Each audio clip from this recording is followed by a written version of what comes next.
Shalom WJC family. It's time for our weekly Torah Talk. This week in synagogue on Shabbat, we will be reading Parshat Pekudei, the very last Torah portion in the book of Exodus, the book of Shemot. And as we draw to a close this book of redemption from Egypt and then fall from grace with the golden calf and then sort of refinding grace in the building of the tabernacle, it is worth talking about this idea of redemption, particularly right now, in times that seem very hard. It's been a very dark fall and winter. And I mean that, metaphorically speaking. It's been dark because the winter's always dark, but particularly difficult with the hostages still being held by Hamas.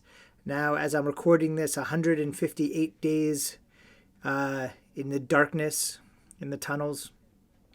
The darkness that the anti-Semitism has brought into all of our lives. Spring is now here, it's getting warm, and the sun is out today, and yet the question is, from where does our light come, that redemptive light? And to understand it, I want to turn to the very last pasuk, the very last verse in the book of Exodus, which is after Moshe has finished building the temple and God's presence fills the temple, so much so, the tabernacle, so much so that Moses can't even enter into it. And it says, Ki anan Adonai al hamishkan yomam, right? Over the tabernacle, a cloud of God rested by day. Ve'esh tiheh laila bo, and fire would appear in it at night. Le'enei kol Beit Yisrael bechol masehem. It would appear in the view of all the house of Israel throughout their journeys. And this masehem is a very odd phrase here, because it's only when they're camped that the tabernacle would be set up and this cloud would settle on it. It would lead them through the desert otherwise. So there's lots of questions to be asked upon it. And as you may have noticed, I've been this Torah reading cycle, my chavrusa and I, my study partner and I, are studying Netivot Shalom. And he has a beautiful commentary on this. He says, going back to Parshat Truma, we read there that we should asuli mikdash. God says, build me a mikdash. Asuli mikdash, that I will dwell bitocham, amongst them. It doesn't say bitocho, in it. So it doesn't make any sense. Why would you say, build me a mikdash, that a tabernacle, that I would dwell in them? And so from there's a very famous commentary that says that actually with the tabernacle among them, that God actually dwells in the people. Netivot Shalom takes this even further.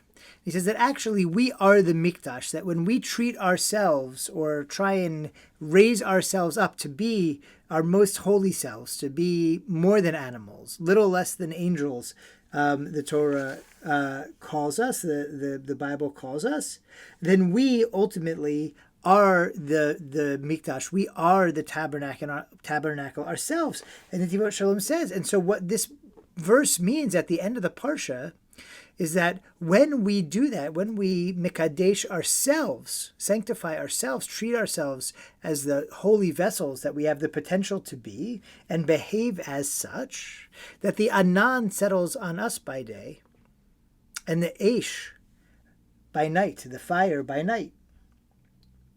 And so the question is, what does that mean? When the anan will be on us by day? It says, well, when we're not in the grip of the Yetzer Hara, says Netivot Shalom, when evil things are not seducing us, then the cloud rests upon us and we can recognize God's presence.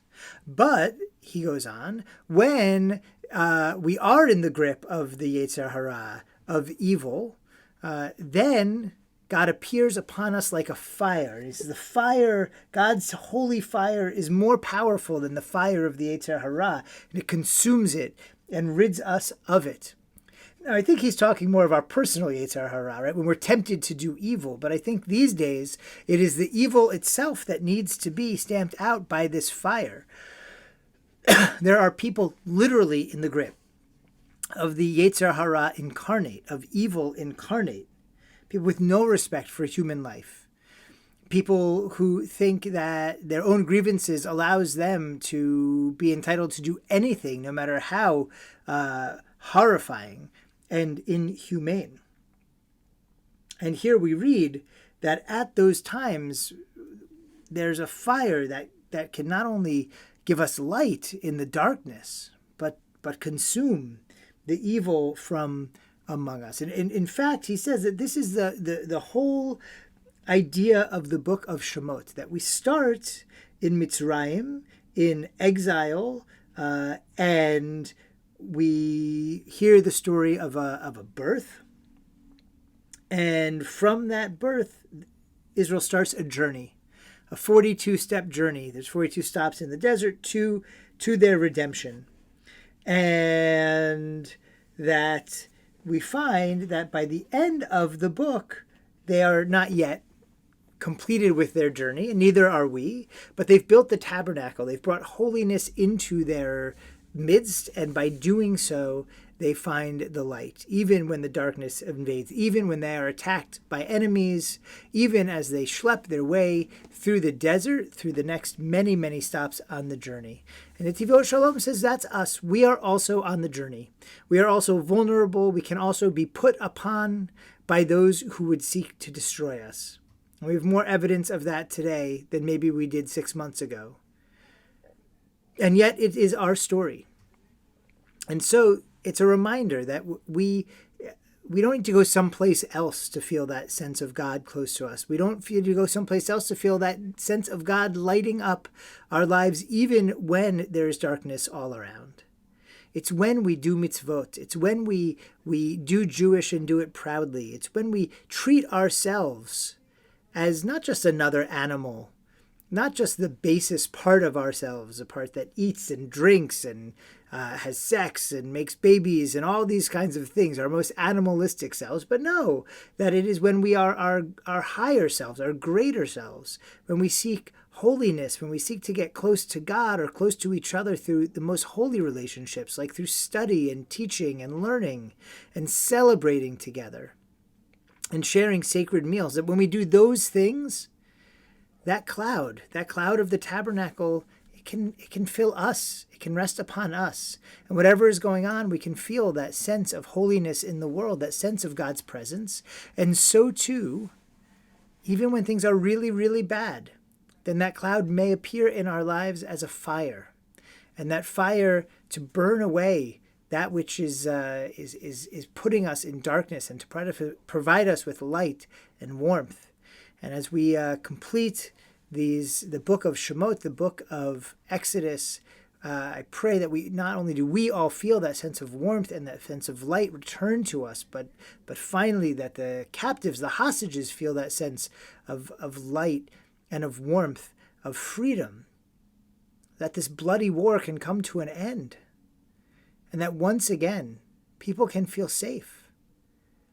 They can feel that sense of shelter under the cloud of God, that sense of safety, that the fire of God is there to help steer them to the light. May we all have that sense of redemption. May we all go chazak, chazak v'nit chazek, from strength to strength, and may we be strengthened. Shabbat Shalom.